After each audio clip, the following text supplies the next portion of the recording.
Bonjour à toutes et à tous, bienvenue dans Santé Future, toujours depuis le Paris Santé Campus, votre rendez-vous dédié à l'innovation et à l'avenir de la santé. Aujourd'hui, on parle d'un enjeu déterminant pour le secteur médical, l'intelligence artificielle entre promesses et réalité. Comment l'IA transforme-t-elle déjà les pratiques médicales? Peut-elle réellement répondre aux pénuries de personnel ou risque-t-elle d'aggraver les inégalités d'accès aux soins? Comment garantir un équilibre entre l'innovation et la préservation de l'essence humaine de la médecine? C'est ce que nous verrons en compagnie de nos invités. Guy Frija, radiologue, ancien président de la Société européenne de radiologie, Jean Charlet, chercheur à la PHP et à l'INSERM au LIMIX, et Camille Thienot, cofondateur et directeur général de GED, une start-up française qui utilise l'IA générative pour améliorer le suivi des symptômes de patients atteints de cancer. La start-up propose aussi des recommandations aux médecins. Bonjour à tous les trois et bienvenue dans Santé Future. Dans son édito, Hervé Bonneau s'indigne quant au manque de réflexion sur les conséquences humaines et éthiques de l'IA. Il s'interroge aussi sur son impact réel quant à la relation médecin-patient. Et dans la pépite santé, le chasseur de tête de dirigeants dans l'industrie de la santé, David Mercier, reçoit Romain Casavant, CEO de Board for Care, une nouvelle start-up qui développe un outil d'aide à la décision pour identifier les meilleurs traitements personnalisés, là aussi pour les patients atteints de cancer. C'est parti pour une nouvelle émission. Et on commence avec ton édito, Hervé. Tu nous dis que l'IA ne remplacera pas les médecins, mais risque plutôt de transformer leurs études, leurs pratiques et l'avenir de la santé. Oui, ça me paraît certain. L'IA, c'est formidable, ça va tout modifier et l'enthousiasme est général. C'est même un peu génial et vertigineux à la fois. Je trouvais les promesses sont partout. Ça va améliorer le parcours de soins, l'accès aux data, optimiser le diagnostic, le suivi, la recherche, prévenir les épidémies. Enfin, je ne sais pas ce qui est oublié dans cette histoire. Le problème, c'est qu'effectivement, ça va améliorer notre vie. Mais ça va changer beaucoup de choses et peut-être très vite. Alors, est-ce que tout est déjà bien pensé? C'est un peu la question que je me pose. Et là, quand je lis certaines revues, c'est un peu les ravis de la crèche, quoi. Tout est formidable, tout va être beau. Et le terme IA ne te plaît pas? Pourquoi? Ça ne me plaît pas, c'est un petit problème d'ordre rhétorique. C'est-à-dire que intelligence artificielle, pour moi, c'est un oxymore. Vous connaissez ces figures de style très utilisées dans la littérature. Elle se hâte avec lenteur, disait La Fontaine pour parler du lièvre et de la tortue. Le silence assourdissant de Camus ou François Mitterrand qui a gagné à cause d'un slogan, la force tranquille. Et IA, pour moi, il y a un truc qui ne va pas. Est-ce qu'on ne nous cacherait pas quelque chose? Pourquoi? Parce que l'intelligence est par essence éminemment complexe et profond. Et je ne vais pas vous faire tous les processus qui définissent l'intelligence. Toutes les neurosciences démontrent l'impact de l'intelligence logico-mathématique, corporelle, artistique, émotionnelle, tout ce que vous voulez. Et en même temps, artificiel, ce n'est pas forcément un adjectif très positif. Quand je vous dis des fleurs artificielles, des sentiments artificiels, en fait, ça veut dire que c'est assez factice, assez faux. Alors pourquoi est-ce qu'on accole intelligence, qui est éminemment complexe et profond, à artificiel, alors qu'on aurait pu trouver un synonyme un peu moins factice? Voilà. Alors peut-être que c'est pour ne pas nous inquiéter, et que, comme disaient nos amis du terroir, jamais le tracteur ne remplacera l'agriculteur. Ce qui est un peu ce qu'on est en train de nous vendre en médecine. Mais pourtant, cette révolution va toucher beaucoup de secteurs. Et Hervé, tu as des exemples concrets de sujets dans la santé déjà profondément impactés par l'IA? Il y en a deux qui me paraissent assez évidents. Je viens de lire une étude sur l'enseignement. Et c'était général, ça parlait des élèves, des étudiants, pas que en médecine. Et globalement, il disait que les étudiants qui actuellement utilisent trop l'IA pour faire leurs études ne sont pas les meilleurs étudiants qu'on constate à la sortie. Et c'est vrai qu'on peut se dire, en médecine spécialement, qui est quand même... Quand on passe l'internat, on se souvient il faut avoir bien mémorisé par cœur des tonnes de trucs et il faut avoir un esprit d'analyse et une logique médicale, c'est ça qu'on nous enseigne. Mais si on utilise trop l'IA, est-ce que la pensée critique ne va pas diminuer? Est-ce qu'on va moins apprendre par cœur certaines connaissances qui, hélas, sont nécessaires au quotidien? Et personnellement, j'ai déjà vu des internes assez récemment qui regardent toutes les 5 minutes dans leur smartphone pour vérifier quel est l'algorithme de décision de la prise en charge de je ne sais quoi. Parce qu'ils vérifient, ils disent pourquoi est-ce que je l'apprendrais par cœur, puisque l'IA peut le faire à ma place. Donc c'est évidemment un peu troublant, même si je ne suis pas que négatif. L'IA va aider les meilleurs étudiants à trouver des informations, trouver des idées, optimiser leur présentation, rédiger des analyses, etc. etc. Ça va être très bien. Et par ailleurs, l'IA, elle n'est pas déjà largement enseignée en fac de médecine ? Eh ben, le largement, non, justement. Non, elle ne peut pas, d'ailleurs, parce que ça arrive, et c'est bien le problème, en fait. Les facs de médecine ont du mal à suivre. Mais, question toute simple, qui serait chargé de l'enseignement de l'IA ? Les PUPH sont des gens que je respecte absolument, sont professeurs des universités d'une spécialité médicale qu'ils maîtrisent. Mais en plus, ça va tellement vite. Est-ce qu'il ne faudrait pas faire intervenir des ingénieurs de santé ? Je ne sais pas. Dans le cadre, mais pour enseigner quoi ? Pour enseigner que telle opération, on la faisait comme ça avant-hier, aujourd'hui c'est comme ça, que demain ça sera encore autrement. Ça va vraiment vite et donc non, l'enseignement ne suit pas. Il y a un DU d'intelligence artificielle appliquée à la médecine qui a ouvert, mais ce n'est pas tous les étudiants qui le suivent et pourtant ils devraient. Tu vois d'autres conséquences pour les étudiants en médecine ? Oui, parce que quand on passe l'internat, c'est pour choisir une spécialité. Enfin, on choisit ce qu'on a aussi. Mais enfin, bon, ça, c'est une réflexion personnelle. Et donc, comment choisir un métier où c'est une telle évolution que je ne sais pas quel métier je vais faire. Je te donne des exemples simples. L'IA et la chirurgie. Moi, aujourd'hui, j'ai une image de la chirurgie. Le chirurgien arrive et il fait tout. Il y a des universités, à Berkeley, en Californie, où c'est le robot qui suture les plaies en plusieurs plans. Ça laisse du temps au chirurgien pour faire autre chose. Bon. Donc c'est quand même quelque chose qui échappe aux médecins. Le robot Da Vinci, qui est bien connu, il fait déjà de façon semi-automatique tout un tas d'opérations, notamment des ligatures assez invasives. Et ça va s'accélérer, soyons sûrs. À Strasbourg, en France, en chirurgie digestive, l'IA est un assistant chirurgien. En fait, l'IA apprend tellement vite qu'en regardant 50 opérations de la vésicule biliaire, elle sait le faire. Au bout de 120, elle est capable de remplacer le chirurgien en lançant des alertes sur les gestes qu'il fait. Donc, et demain, c'est dans 1 an, 2 ans, 3 ans, je ne sais pas, est-ce que l'IA ne va pas remplacer le chirurgien ? En tout cas, qui va être l'assistant de qui ? Est-ce que le chirurgien va être l'assistant de l'IA ou l'IA l'assistant du chirurgien ? C'est un peu le truc qui se profile. Voilà. Alors après, nous avons un radiologue qui pourra nous donner son avis, mais la radiologie, l'échographie, est-ce que l'IA n'est pas en train de bouleverser en lisant beaucoup plus vite qu'un radiologue des clichés et en les comparant à des milliers de bases de données qui existent ? C'est une vraie question. Et comment est-ce que le radiologue va demain apprivoiser l'IA pour se libérer du temps, sans doute pour mieux parler avec ses patients ? Ce qui est une réflexion personnelle. J'ai des copains radiologues qui ont, à mon avis, choisi cette spécialité pour ne pas trop parler avec les patients. Mais il va falloir qu'ils reviennent à leurs premières amours. C'est les mecs, c'est les patients dont on s'occupe, c'est pas des clichés. Voilà. La radiothérapie, c'est pareil. Le dernier congrès européen de radiothérapie avait comme thème: le parcours de soins en radiothérapie sera-t-il entièrement assuré par les robots en 2040 ? C'est intéressant que ce soit le thème de la conférence inaugurale de ce congrès. Ça en dit long sur l'angoisse qu'il y a derrière et sur le fait très pragmatique qu'effectivement, il y a de plus en plus de patients et de moins en moins de médecins. Donc si on n'utilise pas l'IA pour la radiothérapie, peut-être on ne met pas toutes les chances de notre côté. Voilà, donc pour l'instant, la seule certitude que j'ai, c'est que les médecins qui n'utiliseront pas l'IA seront remplacés par les médecins qui savent utiliser l'IA. Mais peut-on raisonnablement penser que les machines sont tellement intelligentes qu'elles vont remplacer les médecins ? Alors ça, c'est un pitch pour un film de science-fiction. Effectivement, est-ce que demain, les médecins seront remplacés par des robots ? Il y a déjà eu des trucs parallèles, un peu iRobot avec Will Smith, c'est un peu ça. C'est sûr que ça va tout changer. Les médecins vont devoir revenir sur d'autres préoccupations, peut-être les cas difficiles, améliorer les robots, rendre l'ensemble plus cohérent, plus flexible. Mais il y a une vraie crainte. Et je lisais, pour conclure, le dernier bouquin de Raphaël Enthoven, qui est notre philosophe vedette en France. Donc son dernier essai s'appelle « L'esprit artificiel ». Alors lui, il a une réponse. Est-ce qu'il faut avoir peur des robots et de l'intelligence artificielle ? Non. Jamais l'IA ne remplacera l'homme. C'est ce qu'il dit.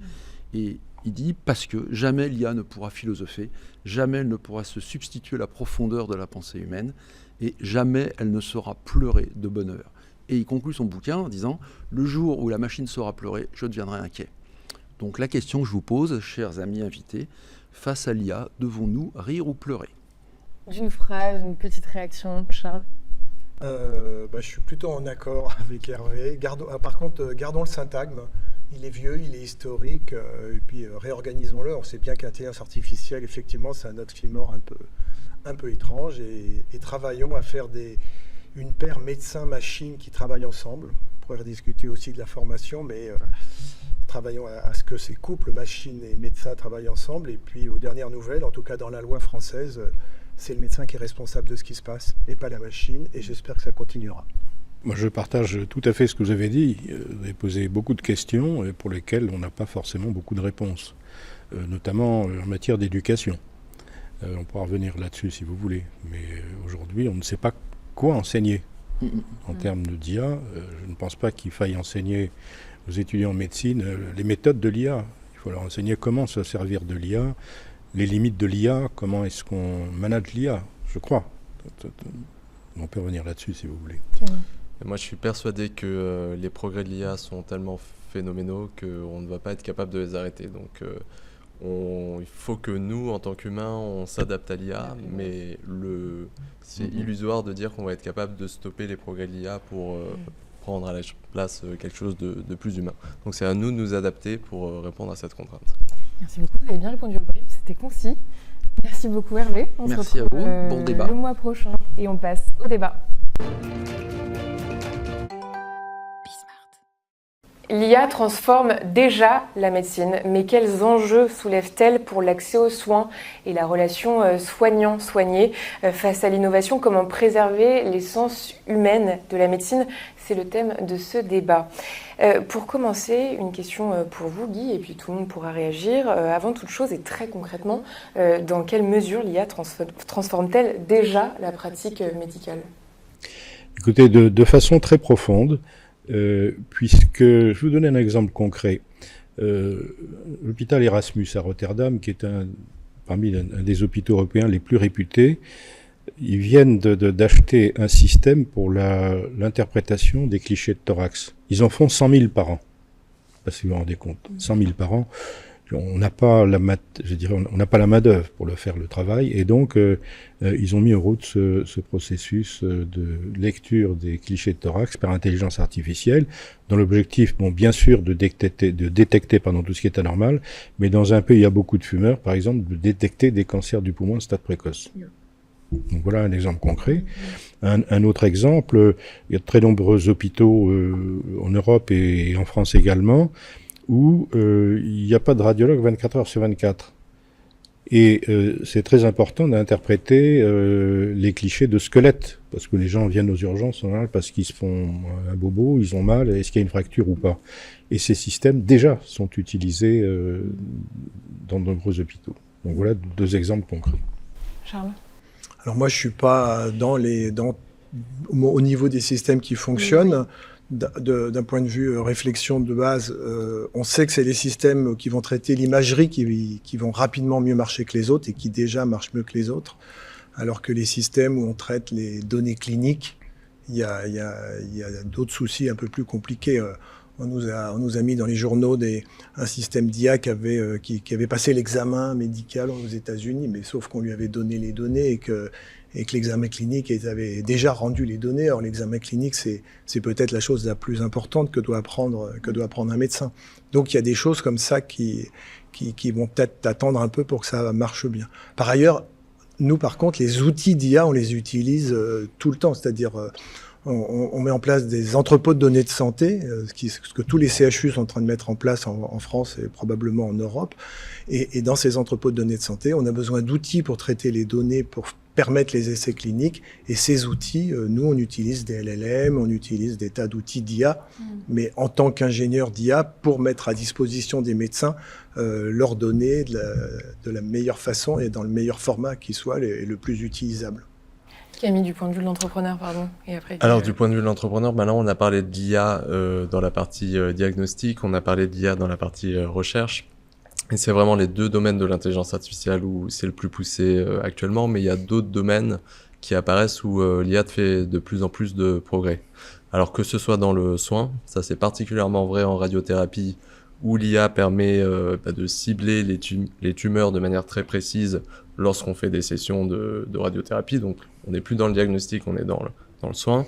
Et c'est aussi de plus en plus vrai dans la stratégie thérapeutique, c'est-à-dire que les modèles d'IA prédictifs permettent de donner énormément d'informations sur des scénarios d'évolution potentielle de maladies pour des patients en fonction de beaucoup de points de santé.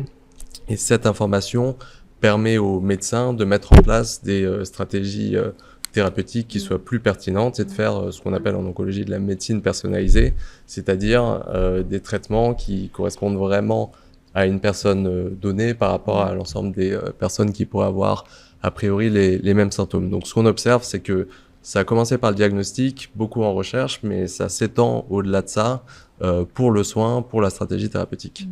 Guy, vous voulez réagir ? Je voudrais donner un chiffre.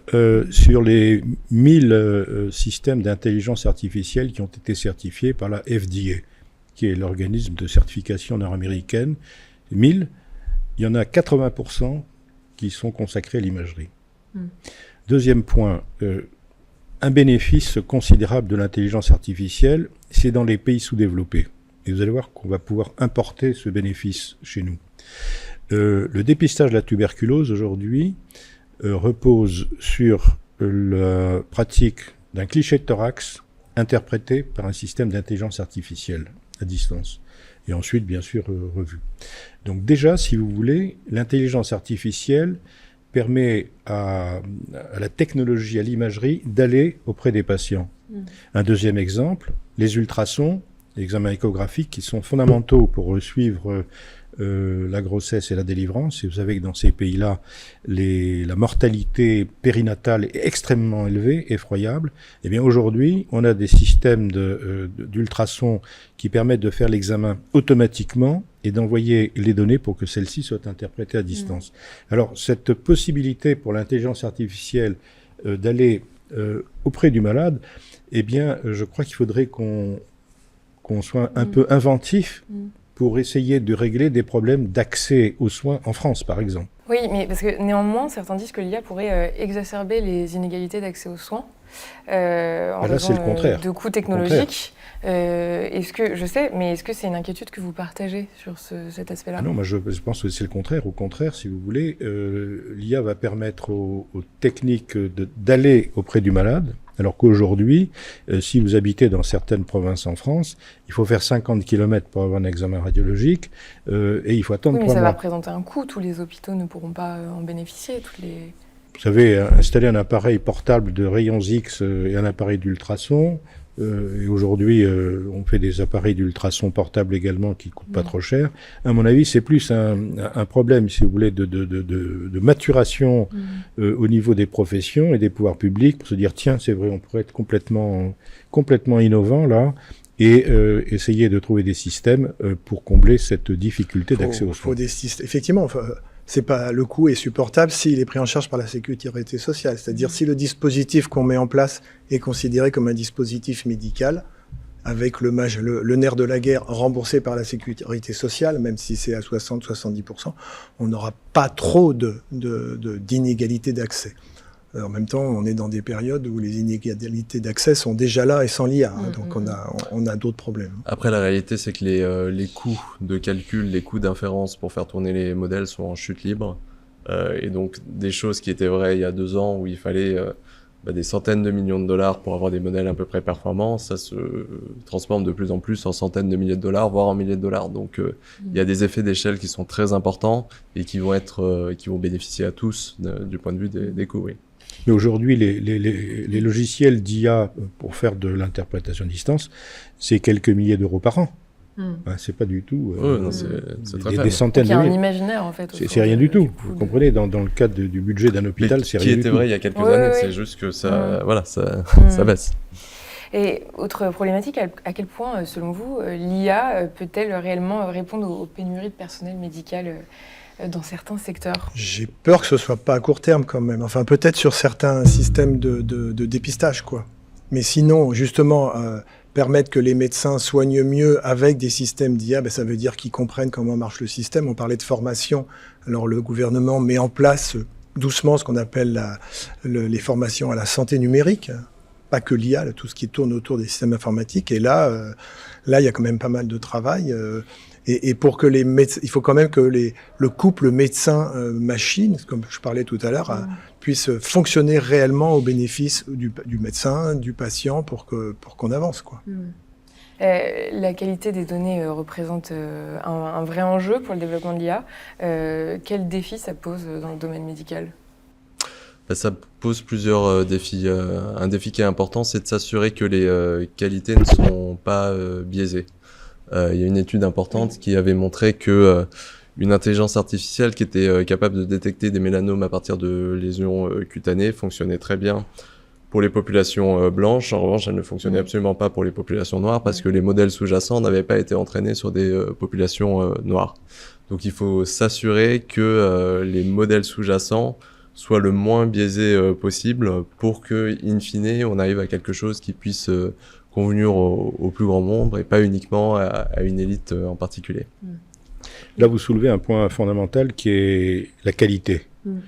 Parce que c'est bien de mettre des logiciels d'IA, mais il faut être sûr, si vous voulez, que la qualité de l'usage est constante. Et quand la technologie évolue, ce qui est le cas aujourd'hui, en imagerie, elle évolue pas tous les jours, mais presque, eh bien, il a été montré que les systèmes d'IA dérivent. C'est-à-dire, ils deviennent moins bons. Et c'est fondamental de dépister cette dérive. Alors, on peut pas le faire comme ça. Et est-ce que tu dérives ? Non, c'est plus compliqué. Et ça veut dire qu'il faut penser à développer des systèmes de management de la qualité. Et pour ça, je pense qu'on n'est pas très avancé. Plus avancé aux États-Unis qu'on l'est en Europe et en France en particulier. Et donc, il va falloir... donc voilà, des conséquences de l'IA, ça va amener à créer de nouveaux métiers. Le système de management de la qualité, enfin, à mon avis, il est fondamental parce que on peut pas mettre comme ça un système. Et puis, c'est comme les médicaments, si vous voulez. Les médicaments, vous avez la pharmacovigilance.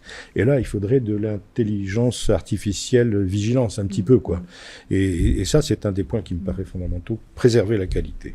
Et je rajouterais qu'il n'y a pas que des problèmes de qualité, il y a aussi l'IA prétend réutiliser des données parce qu'il y avait des entrepôts, enfin des données partout qu'on n'utilisait pas.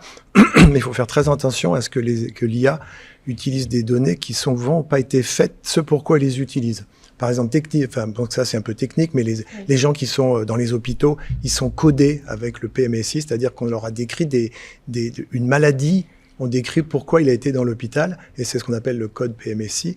Et on donne une maladie qui décrit le patient, et ça remplit la grande base de données du SNDS et avec lequel on s'enorgueillit de pouvoir faire des stats sur les 70 millions de Français. Mais par exemple, on sait que le codage PMSI des patients est un codage médico-économique et qu'il est beaucoup biaisé par rapport à la médecine elle-même. Donc, voilà, là on a des données de qualité, mais qui ont été faites pour le médico-économique et qu'il faut utiliser en faisant très attention pour le pur médical. Donc là aussi, c'est les biais possibles des données de l'IA. Ce point me paraît très important que vous venez de soulever. Et c'est en fait, si vous voulez, le problème de l'agrégation des données. En cancérologie, quand vous prenez un patient, vous avez des données qui viennent de partout. Vous avez de la protéomique, de la génomique, de la biologie de base, de la radiologie, de l'anapath, et des données du suivi des patients qui sont fondamentales. Et tout ça crée un écosystème très complexe. Mais il faut considérer toutes ces données si vous voulez choisir le meilleur traitement possible. On sait aujourd'hui la complexité en matière de cancérologie, ou si vous voulez savoir si tel patient est éligible pour un essai thérapeutique. Et donc, ce problème de l'agrégation des données, il est fondamental, et il n'y a que l'IA qui peut le faire. Et je crois beaucoup, moi, en radiologie, on est confronté à ce type de questions, parce que quand on fait des réunions de concertation pluridisciplinaire en cancérologie, bon, nous, on arrive avec les images, mais il y a l'anapathe qui arrive de son côté, le radiothérapeute, le chirurgien, mais on n'a pas, si vous voulez, je dirais, le ciment qui fait l'unité de tout ça. Et cette question d'agrégation des données me paraît personnellement fondamentale. Alors nous, en tant que start-up, c'est vraiment un sujet absolument fondamental. C'est on a des contraintes d'interopérabilité, donc de faire en sorte que les différents systèmes de santé puissent se parler pour qu'on puisse échanger ces données. Et ça, en théorie, les industriels sont censés pousser pour le faire. En pratique, ils ne le font absolument pas parce qu'ils sont débordés, ils ont d'autres sujets avec leurs équipes IT. Ça, on peut le faire à leur place. On sait le faire. On peut le faire, alors parce que ça coûte très cher. Et ça coûte pas cher. À une époque, ils ne le faisaient pas par stratégie. Oui, à une époque, ils ne le faisaient pas. Maintenant, tout le monde s'est dit, OK, il faut faire de l'interop. Pas de problème. Et on connaît les normes d'interopérabilité. Et c'est vrai que souvent, ça peut être les chercheurs qui aident à les faire, même quand les industriels ne veulent pas les faire. Mais là, sur ce côté-là, l'IA, elle crée et le problème et la solution. Sur les normes d'interop, on avance vraiment très bien.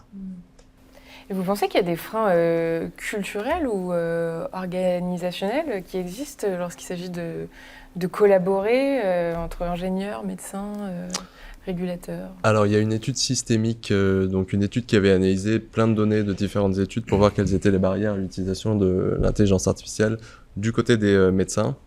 Et ce qui ressortait, c'était 3 choses.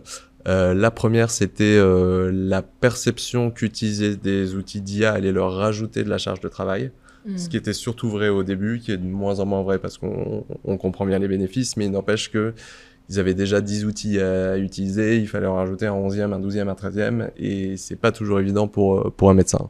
Le deuxième sujet qui était ressorti de cette étude, c'était que certains médecins doutaient dans la valeur réelle de ces outils. Oui.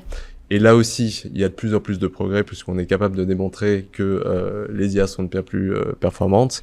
Et ensuite, le dernier sujet, toujours mon dada, mais l'interopérabilité faisait que ça n'était pas forcément évident d'utiliser ces outils pour les médecins. Guy, vous voyez des freins culturels, vous? Où il y a des modèles inspirants? Dans le milieu radiologique, moi, j'en vois pas. C'est plutôt le contraire. Oui, d'ailleurs, la radiologie est souvent citée comme un domaine où les radiologues sont plutôt proactifs. Alors maintenant, il faut savoir à quoi ça, là où ça sert. Par exemple, dans la prise en charge de l'AVC, si vous voulez, le groupe Geisinger aux États-Unis, qui est un groupe de cliniques très très important, eh ben, ils utilisent l'IA pour la prise en charge de l'AVC et ils ont montré qu'ils réduisent le délai de prise en charge de presque 50%. Donc, vous voyez, vous avez ça, il y a forcément un bénéfice pour le malade parce qu'on sait très bien que plus la prise en charge est précoce et meilleur est le traitement de l'AVC. Donc voilà un domaine où il n'y a pas photo, quoi. Un autre domaine, je vous ai parlé de la radio standard, des clichés de thorax, qui sont interprétés pratiquement nulle part. Donc aujourd'hui, vous avez des systèmes qui vont pouvoir le faire. Alors, ça n'entraîne pas de travail supplémentaire pour les radiologues, au contraire, et ça contribue à améliorer la qualité des soins. Donc, vous voyez, on les a. L'usage, il explose. Il y a 2 sondages qui sont parus dans les 2 derniers mois. Un sur l'usage des médecins aux États-Unis. Les 3/4 utilisent des LLM type OpenAI pour les aider dans leur pratique médicale. Et l'autre, c'était du côté des patients, et ça disait que 30% des patients, les patients les plus jeunes, de moins de 30 ans, utilisaient des LLM pour aller chercher des informations de santé qui les concernaient eux, au moins une fois par mois. Donc c'est vraiment significatif. Et ce qui est très important parce que la jeune génération, elle vit pas sans IA. Pour elle, ça fait partie de son écosystème. Et les systèmes de santé qui font pas d'IA, ils vont finir par paraître suspects. Donc il y a une étude qui a été faite aux États-Unis et qui vient de sortir récemment. Un hôpital sur 2 est équipé d'IA. Et avec une tendance à l'augmentation des moyens mis sur l'IA dans les 2-3 prochaines années. Donc, c'est réglé. Moi, je serais un peu inquiet sur l'utilisation des LLM par les patients. Enfin, on sait qu'il ne faut pas utiliser un LLM pour de la recherche d'informations. Il invente des publications qui n'existent pas. Enfin, il faut quand même faire très, très attention aux LLM. L'IA, elle fait du symbolique, elle fait du numérique. Et sur la partie numérique, les LLM... ils sont incroyables parce qu'ils ont l'air intelligents pour le coup, mais non, ils le sont pas du tout et on peut pas leur faire confiance comme ça, quoi. On leur fait confiance en tant qu'outil qu'on utilise nous. Alors, il y a des gens qui sont devenus spécialistes des prompts LLM pour leur poser les bonnes questions, pour les orienter, mais moi je suis assez inquiet sur l'utilisation du LLM comme ça sans que les gens aient bien compris. Autre problème, utiliser un LLM, c'est enrichir les gens qui font le LLM, l'enrichir de données. Et là aussi, on peut se poser pas mal de questions. Là, on abordera les questions d'RGPD, d'éthique. Plus éthique, ouais. Nourrir les LLM, faut savoir qui on nourrit, comment ça va avancer. Je pourrais parler d'autres projets. Alors effectivement, le médecin libéraux en France, ils sont moins dans l'IA que peut-être aux États-Unis. Les médecins hospitaliers qui sont en interaction en permanence avec des projets d'IA sont plus partie prenante pour utiliser les systèmes d'IA. Mais je pense qu'en France, ça n'avance pas beaucoup côté médecins libéraux parce que c'est compliqué, parce que on vient à peine de les équiper. Ils sont déjà occupés à remplir le DMP, enfin maintenant notre espace santé. Et on peut demander aux gens dans la salle qui a rempli son espace santé et qui s'est connecté à son espace santé, et ça se bouscule pas. Donc il y a un problème d'installation d'usage. Camille voulait réagir. Oui, ceci étant, je voudrais dire là-dessus que l'intelligence artificielle, elle aide aussi beaucoup, parce que ce qui se développe actuellement, c'est ce qu'on appelle les IA ambiantes. Donc ils vont écouter les consultations justement pour remplir ces dossiers médicaux partagés. Et ça, c'est quelque chose qui explose aux États-Unis et qui, maintenant en France, alors notamment parce que Doctolib a lancé sa version de l'IA ambiante il y a quelques semaines, est aussi en train de se développer très très fortement. Oui, ça va marcher, mais il faut faire attention, quoi. Moi, j'ai un copain psychiatre qui se sert de Doctolib. Il a encore du boulot, il m'a dit. Ça marche pas comme il voudrait que ça marche. Mais je suis d'accord que ça va marcher. C'est-à-dire faire rédiger les comptes rendus d'hospitalisation ou faire les comptes rendus de RCP, c'est finalement une espèce d'activité administrative que l'IA commence à faire et va faire bien, voire très bien à un moment, quoi. Et Camille, pour parler concret, votre startup utilise donc l'IA générative pour améliorer le suivi des symptômes des patients atteints de cancer. Exactement.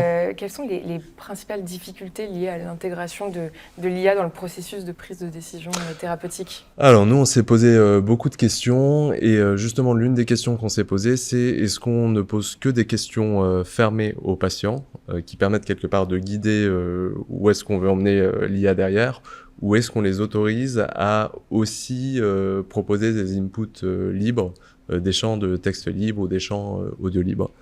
Pour l'instant, on a choisi le chemin de la prudence, c'est-à-dire n'avoir que des questions fermées, ça permet en fait de beaucoup plus facilement guider quel va être le résultat qui est produit par l'intelligence artificielle.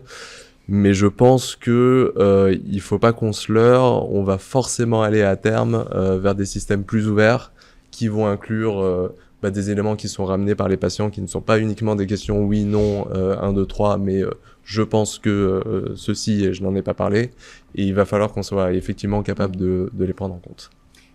Oui. Je voulais venir sur les LLM, là, ce que vous avez dit. Je partage ce que vous avez dit, mais en même temps, je suis en désaccord. Je partage ce que vous avez dit si effectivement on considère les intelligences artificielles généralistes. Bon, il y a plein de limites, je ne vais pas revenir là-dessus. Mais par contre, quand on développe des systèmes appliqués à des sujets précis, dont on maîtrise, si vous voulez, le champ de connaissances, c'est formidable. Je prends un exemple, les dangers des rayons X. Dans les services de radiologie, nous on est habitués à ça. En permanence, les patients nous demandent « Ah, docteur, mon fils a passé un scanner, il y a des risques ou pas ma femme était enceinte, elle a eu une radio de l'abdomen, est-ce qu'il y a des risques ou pas ?» Et donc, et en fait, si vous voulez, on se rend compte qu'il y a une préoccupation dans la population par rapport au risque des rayons X, et que les radiologues n'ont pas le temps d'expliquer qu'il n'y en a pas, en fait, si vous voulez. Et je pense que on va développer donc des systèmes d'intelligence artificielle conversationnelle focalisés sur des sujets assez techniques dont le champ de connaissance est bien borné.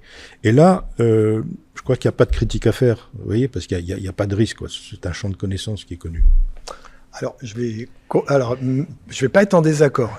On a tellement de problèmes avec les LLM et l'éthique que une grande partie des CHU viennent de démarrer un projet qui s'appelle Partage, qui est financé en tant que commun numérique par le plan 2030, dans lequel on va demander à des internes de générer 10 000 faux comptes rendus qui puissent être partagés par tout le monde, et qu'ensuite chacun des CHU va prendre ces 10 000 faux comptes rendus, il aura une base de départ, et va le tuner avec ces millions de comptes rendus contenus dans chacun des CHU. À la fin, chacun aura une base LLM, pas si grosses que ça, mais hyper spécialisées, parce que on n'a pas de LLM qui ne sont nourris que de comptes rendus d'hospitalisation. On a des LLM qui ont d'abord été nourris sur Internet. Donc là, on aura des LLM peut-être un peu plus petits, donc intérêt un peu moins consommateur d'énergie et totalement spécifique à la santé. Et chacun des EDS aura le sien et ne pourra pas le sortir par ailleurs parce que les hallucinations du LLM sont toujours possibles. Mais voilà, pour répondre que les LLM peuvent... on travaille à faire des LLM mieux protégés, plus spécifiques, moins consommateurs. Donc ça, c'est intéressant. Messieurs, malheureusement, le temps passe. Il ne nous reste plus beaucoup de temps et j'aimerais qu'on aborde un volet plus éthique, presque philosophique. L'utilisation de l'IA peut-elle compromettre l'autonomie des médecins à terme, selon vous ? Moi, je ne crois pas. Je ne crois pas. C'est un peu, si vous voulez, comme un smartphone, quoi. On s'en sert aujourd'hui. Moi, je me souviens, quand j'étais président de la Société européenne de radiologie, mon smartphone, je réglais 90% de mes problèmes en temps réel. Traitant, mais voilà. Et ça va être la même chose avec l'IA. L'IA, ça doit devenir quelque chose, si vous voulez, d'intuitif dans l'utilisation. Et plus ça va devenir une forme d'addiction, d'asservissement, si vous voulez, mais dans le bon sens du terme, quoi. Aujourd'hui, on peut plus se passer d'un smartphone, et je pense que dans 5 ans, on ne pourra pas se passer d'intelligence artificielle. Ça fera partie de la vie de tous les jours. Oui, moi je pense que évidemment, quand on voit que une IA en radiologie est plus performante dans 99,99% des cas qu'un médecin, ça pose la question de... Est-ce que ça n'existe pas. Mais aussi dirais-je. Ça pose la question de est-ce que le médecin doit continuer finalement à apprendre à lui-même analyser des images. Je pense que il va falloir faire évoluer la formation des médecins pour être capable d'utiliser les IA à la fois comme médecin, mais aussi pour être capable d'utiliser des outils pour contrôler ces IA et donc détecter d'une manière ou une autre les problèmes, mais on ne pourra pas leur demander d'avoir le même temps alloué qu'ils avaient jusqu'à présent à la lecture de... On va devenir comme les aiguilleurs du ciel, hein. On va gérer des données et après il va falloir savoir choisir la bonne piste pour le bon endroit. Ben, ça va être la même chose en médecine, hein. Le médecin devra avoir plutôt développer sa capacité d'analyse des données, de leur intégration et de choix de la meilleure décision possible. Je suis moins rassuré. Non, c'est parce qu'effectivement, on a eu des discussions dans les comités d'éthique. Il y a cette inquiétude que le médecin qui serait de moins en moins enclin à devoir réfléchir à des problèmes va plus savoir à un moment prendre le pas sur l'IA pour dire ben non, elle a pris une mauvaise décision, c'en est une autre qu'il faudrait prendre. Si on fait pas attention dans les formations des médecins ou dans l'organisation du couple médecin-machine, si à un moment les médecins sont moins compétents que l'IA sur des tâches de réflexion, ils vont plus être capables de contredire l'IA. Et là, le chef, c'est plus le médecin, c'est l'IA. Ça, c'est pas quelque chose que vous redoutez, Guy. Non, moi c'est ce que redoutent les comités d'éthique. Moi, je redoute pas ça, là. Et puis, les comités d'éthique, c'est les comités d'éthique, hein. Ouais. Mais les autres, ceux qui font de la médecine, ils traitent des patients tous les jours, et je pense qu'ils vont être aidés. Non, et puis ça démarre du postulat que les humains, forcément, peuvent être meilleurs que l'IA. Mais moi, je pense que c'est pas le cas. Donc, certes, il y aura peut-être un cas où dans quelques cas de figure, l'humain sera meilleur que l'IA, mais si dans l'immense majorité des cas, c'est le contraire, est-ce qu'on a besoin de soutenir le cas où l'humain est meilleur que l'IA? C'est une vraie question. Et donc l'humain ne sera plus le pilote de la décision? Potentiellement. Je vais vous faire si j'ai 1 minute pour faire un petit... Oui, j'allais dire, on va terminer sur cette... je vais la parole de l'oiseau de mauvais augure. L'être humain, je vais vous faire... je pourrais sortir l'article d'amis qui ont testé des systèmes d'IA dans des box d'oncologie. Et à un moment, dans les procédures, ils ont mis le système d'IA dans un box et pas dans l'autre. Et à ce moment-là, qui a été le meilleur pour faire les choix? C'était le box dans lequel il n'y avait pas le système d'IA, mais parce que le médecin savait qu'il y avait un système d'IA à côté et qu'il fallait qu'il soit meilleur. Donc ça, c'est les êtres humains. C'est bien. Mais ça veut dire... Mais ça veut dire... Alors, il ne faut pas que critiquer les médecins, ça veut dire aussi qu'il faut qu'ils aient du temps pour faire ce qu'ils ont à faire, pour prendre un certain nombre de décisions, et qu'effectivement, peut-être que l'IA peut aider à gagner une partie de ce temps-là. Ouais. Merci beaucoup, messieurs. C'est la fin de ce débat. Merci à tous les trois d'avoir partagé votre expertise. Guy Frija, radiologue, ancien président de la Société européenne de radiologie. Jean Charlet, chercheur à l'APHP et à l'INSERM. Et Camille Thienot, cofondateur et CEO de GED. On passe à la pépite santé. Et on termine cette émission avec la pépite santé. Salut David. Salut Alix. David, aujourd'hui tu reçois Romain Casavant, CEO de Board for Care. Bonjour Romain et bienvenue. Bonjour question Merci. simple Romain, en quoi Board for Care se distingue? Alors Board for Care, c'est avant tout de l'informatique pour les médecins. Voilà, je pense que le distinguo maximum de Board for Care, c'est que cet outil, ce logiciel, est pensé exclusivement pour les médecins. Et c'est globalement ce qu'on n'a jamais fait dans l'informatique de santé. Vous pouvez préciser le principe en fait de cet outil ? Ouais, c'est un outil qui est un outil d'aide à la décision en fait pour une prise de décision en oncologie. Et donc l'idée, c'est de développer un tableau de bord pour lequel on va pouvoir prendre une décision thérapeutique qui est en correspondance avec l'état du patient et les caractéristiques du patient.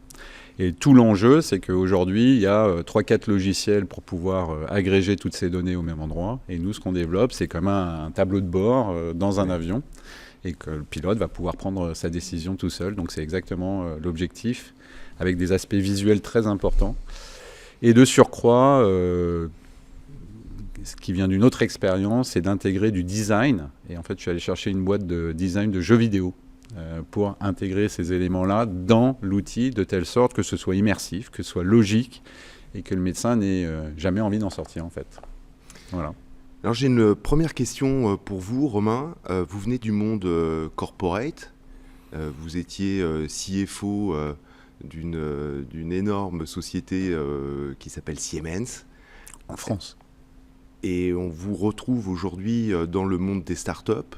Et d'ailleurs, avec un premier succès avec Medexprime, puisque ça a été l'un des énormes succès dans la santé numérique, une société que vous avez revendue il y a quelques mois maintenant. Et là, vous repartez sur une nouvelle société. Comment on fait pour passer d'un monde ultra corporate et en plus de la finance dans un monde beaucoup plus agile et souple comme les startups? Alors c'est intéressant parce que ça résonne sur qui on est en fait. Et accessoirement, mon père faisait du commerce. Et mon père a monté une boîte et s'est planté. Et du coup, moi j'ai fait de la finance. Et je suis allé dans le monde rassurant des grandes entreprises. Mais il y avait une dissociation entre qui j'étais, en vrai. Bon, bien sûr, je savais compter. C'est la moindre des choses pour la finance. Qui j'étais, ce sur quoi je me projetais. Et typiquement, c'est pour ça que j'ai travaillé dans des grandes boîtes. J'ai appris énormément. J'ai appris le SAP, j'ai appris la structuration, j'ai appris les process. Mais moi, je n'étais pas fait pour ce monde-là. Et il m'a fallu du temps pour m'en rendre compte. Et le jour où j'ai basculé dans le monde des startups, ça a tout changé. Et là, je me suis vraiment réalisé. Et en fait, il y a 15 ans de ça, j'ai eu la chance de diriger une filiale de Siemens, effectivement, qui s'appelait Siemens Health Services, où je me suis retrouvé tout seul à gérer un naufrage. Et donc, on a redressé cette société. Et le flash a été à ce moment-là en se disant, mais c'est exactement ça que je dois faire. Et en fait, ça s'est tellement imposé à moi que quelques années plus tard, évidemment, j'avais continué sur ma lancée parce qu'on est un peu têtu, etc., etc. Quelques années plus tard, je me suis dit, il faut que je fasse ça. Et depuis que je fais ça, mais quel bonheur. Et du coup, en fait, on se rend compte qu'il y a des profils divers et variés en termes de CEO dans l'univers des startups de la santé. Quel est votre secret de sauce pour pouvoir réussir et vous imposer sur ce marché très exigeant? Alors David, on va être franc, je pense que quand tu regardes les stats, 35% des CEO sont hyperactifs.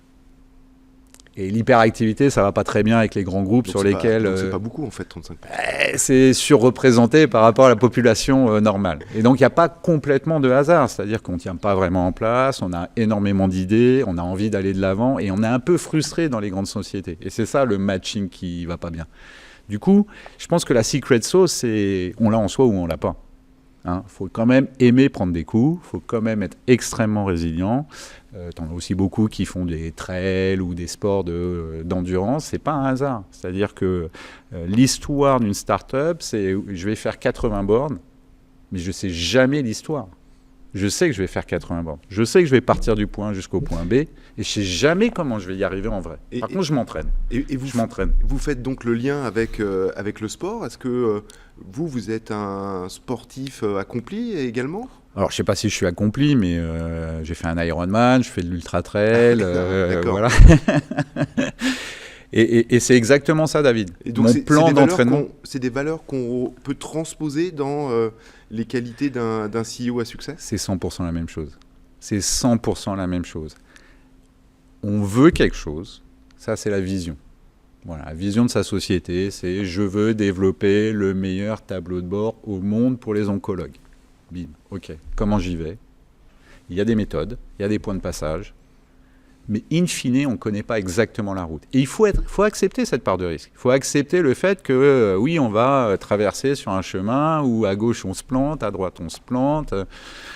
Sa femme vous engueule parce qu'on gagne moins d'argent qu'avant, que dans l'industrie. C'est une réalité. Alors, sa femme ou son mari, peu importe la position d'ailleurs, et quelle qu'elle soit, parce que et j'encourage fondamentalement les femmes à se lancer dans ces activités aussi. Il n'y a vraiment pas de sujet là-dessus.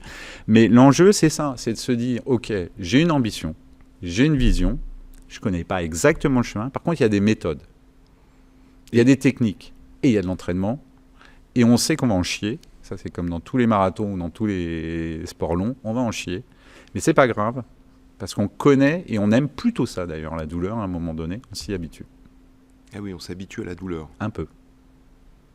Et c'était Anthony Bourbon aussi qui parlait de ce sujet-là. Je ne sais pas si vous avez entendu parler de ce sujet, mais il disait effectivement que, en fait, plus on était habitué à avoir mal et plus la douleur était rentrée dans un système où en réalité c'était plus du tout de la souffrance. Alors, ouais, ce qui est intéressant, et je crois qu'il ne faut pas aller chercher ce point-là, la douleur en tant que telle, mais on sait que ça va faire partie du voyage. Oui, attention au message qu'on fait passer sur ça va faire partie du voyage. Performance et... Non, mais ça va faire partie du voyage. Ça peut devenir toxique. Voilà, exactement. C'est exactement ça. C'est exactement. Et jusqu'où on peut repousser, en fait, c'est comme le surentraînement, etc. Jusqu'où on peut repousser les limites. Et là, je vais refaire l'analogie avec la start-up. Quand tu as une équipe de 40 personnes, ce qui était le cas chez Medexprime, en gros, j'ai à peu près une idée par semaine. Donc, je reviens vers mon comité de direction avec une idée par semaine. Comment tu fais adhérer tout le monde, comment tout le monde va au même rythme. Il y a une règle intangible dans les activités humaines, c'est la vitesse d'une équipe, c'est celle de son maillon faible. Donc, si tu oublies quelqu'un, plus rien n'avance. Donc, l'enjeu quant à ces profils-là d'entrepreneurs, c'est de s'accorder avec les autres. Trouver des gens qui vont t'aider à calmer tes ambitions, à les structurer et à les projeter dans le temps.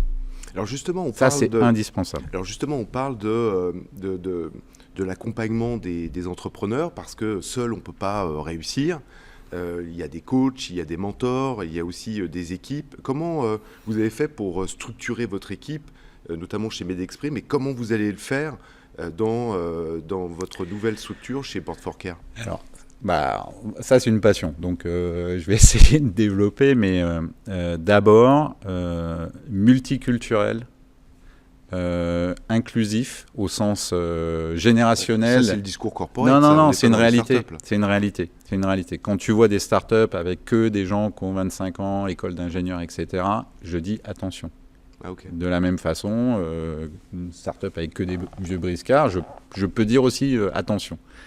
Que des hommes, attention, que des femmes, je ne sais pas. Mais alors, que pour des pousser hommes, la attention. réflexion, cette diversité, elle apporte quoi concrètement ? Et en fait, c'est de la diversité créer la richesse, à mon sens, intellectuelle. C'est-à-dire qu'en fait, les idées, l'intelligence collective est nettement supérieure parce qu'on a plusieurs points de vue, on a plusieurs sensibilités. Je vois chez Medexprime, on avait 7 nationalités, très rapidement. C'est très différent. Amérique du Sud, Afrique du Nord, Europe de l'Est, etc., etc. C'était hyper riche parce que quand on avait une discussion, on avait des perceptions qui étaient différentes et du coup une intelligence collective.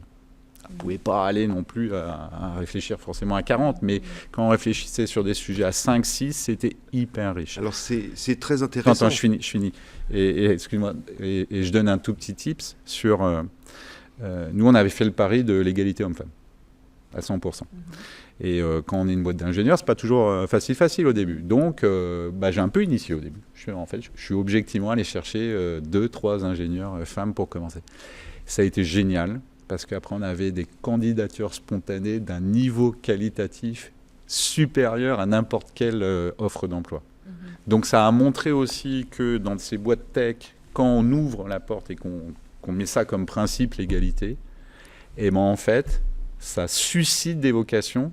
Et je peux vous affirmer qu'au niveau vraiment profil, avec des sensibilités, des vécus différents, des thésards, etc., c'était extrêmement enrichissant. Alors, au final, est-ce que ça serait pas ça, la secret sauce ? C'est peut-être ça, ouais. Et aller chercher des gens qui vont te challenger, qui sont meilleurs que toi. Oui, mais ça, c'est le discours non, c'est une réalité. On entend partout. Sur LinkedIn, on voit bien... Et t'en as combien ?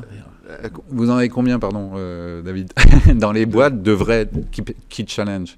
Des vrais, mais opérationnels, à qui on donne le pouvoir. C'est un discours formaté qu'on entend partout. Le discours corporate sur l'inclusion, la diversité, on l'entend partout. Ce discours de il faut se faire accompagner, recruter les meilleurs, on l'entend également partout. Mais dans la réalité, lorsque on mandate pour recruter des leaders, en fait, on me dit recrute-moi quelqu'un qui est plug and play. J'appuie sur un bouton et il démarre en réalité. Et donc, tous ces sujets d'inclusion, de diversité, mais aussi j'ai besoin d'être challengé, c'est pas vraiment des critères qu'on me demande. Et donc, la réalité, elle est souvent un peu différente de ce discours un peu formaté. Ouais, il est formaté. Moi, j'ai pas tendance à formater trop mon discours. J'explicite. Je pense que je l'ai démontré par le passé, mais oui, effectivement, tout le monde essaie de s'inspirer de ça, et dans la réalité, c'est pas systématique pour le coup. Il faut le mettre en place, il faut le vivre. Il faut vivre le challenge. Il faut accepter d'être challengé par quelqu'un qui, sur le plan de la responsabilité, typiquement. En fait, ce qu'il y a derrière, c'est que task and responsibilities. Ça vient effectivement des groupes corporate. Comment tu mets en place une organisation qui permet justement aux gens d'avoir un vrai rôle qui va te challenger, parce qu'ils vont être responsables de quelque chose spécifiquement, pas sous ta responsabilité. Ils vont être eux-mêmes responsables à un moment donné. Et là, tu te mets, même si tu es CEO, même si tu es actionnaire principal, même si, tu te mets dans une situation d'égal à égal avec cette personne-là. Et je pense que le type, s'il est là, acceptez ça. Si vous aviez un conseil à donner à des leaders aujourd'hui qui travaillent dans des big corporates et qui souhaiteraient se lancer dans la création de start-up de la santé, vous leur donneriez quel conseil ? J'adore cette question parce que c'est ma bataille du quotidien. On a, je crois, en termes d'innovation, on est très bon, on a de très bons ingénieurs, on développe sur le plan R&D de très belles boîtes. Et puis à un moment donné, le go-to-market, c'est quoi ? On ne sait pas. Et donc l'idée, c'est ça, c'est comment on va aller chercher ces gens à succès dans l'industrie, dans des boîtes corporate qui ont lancé des produits, etc., au niveau français, européen, et comment on va les attirer dans le monde de la start-up. Il y a évidemment une question d'argent. Eh oui. Voilà. Bon, on va pas se leurrer. Non, mais merci de le poser sur la table parce que... entre 40 et 50 ans, on a des enfants qui grandissent, qui vont faire des études, voilà. Voilà. Même si on est deux à bosser, il y a une dimension financière qui est ultra importante et qu'il faut arriver à régler. Peut-être que c'est les fonds qui vont régler ça et y penser. Voilà. Mais il y a cette dimension financière parce que tout le monde ne peut pas se permettre d'arrêter d'être payé du jour au lendemain, même si on a le chômage, ça dure qu'un temps, etc., etc. Donc tout le monde ne peut pas se permettre. Et avant, moi je peux le dire, j'ai arrêté. Mais comment vous avez fait, vous ? Moi j'avais investi dans une boîte, ça m'a donné des sous et je me suis lancé. Donc moi, c'est avec les économies. Vous avez d'abord investi dans une société, ça vous a rapporté des millions, et ensuite, vous avez ça m'a rapporté de quoi vivre 3 ans en divisant par 2 mon niveau de vie. D'accord. Voilà, c'est juste pas compliqué. Et donc oui, c'est ça l'enjeu.